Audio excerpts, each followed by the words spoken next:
70 বছর বয়স হয়ে গেছে, একদিনও নামাজ পড়ে। তো বলছে যে আজকে আল্লাহ আমি নামাজ ধরলাম, তুমি আমাকে মাফ করো। তো আল্লাহ বলছে ঠিক আছে মাফ করলাম, যাও। এই যে আপনি দোকানে বসে বললেন ঠিকই বলেছেন, আসলেই খারাপ, এটার ক্ষমা চান তো দেখি। এখন চলে যাবেন আপনি হজ করতে, বাকি জীবন কাবা ঘর গিলা করে থাকবেন, আল্লাহ একটা লোকের আমি বদনামে এভাবে সাড়া দিয়েছিলাম, তুমি আমাকে মাফ করো। আপনার হায়াত পর্যন্ত ক্ষমা চেয়ে যদি ক্ষমা হয়ে যায়, তাহলে আল্লাহ হবে জালেম, অত্যাচারী, আর ইসলাম ধর্ম হবে মিথ্যা। আল্লাহ বলেছেন আমি জালেম নই, ইন্নী হারামতু যুলমা আলাইয়া, আমি আল্লাহ নিজের উপরে জুলুম হারাম করেছি। তুমি রিকশাওয়ালাকে থাপ্পড় দিয়ে বিদায় করে দিলে, রিকশাওয়ালা চেয়েছিল 100 টাকা, তুমি থাপ্পড় দিয়ে বলেছো বেটা 20 টাকা ভাড়া, 100 টাকা চাও, থাপ্পড় দিয়ে তুমি 20 টাকা দিয়ে বিদায় করে দিলে। আর আমি আল্লাহ ক্ষমা করে দেবো, এই কাজ আমি করি না।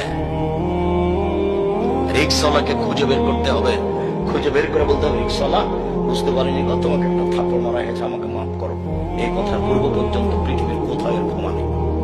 কেউ যদি বলে যায় ক্ষমা আছে, সে ধর্মই বুঝে না। আমি আব্দুর রাজ্জাককে নিশ্চয় বুঝে সুঝে বলছি।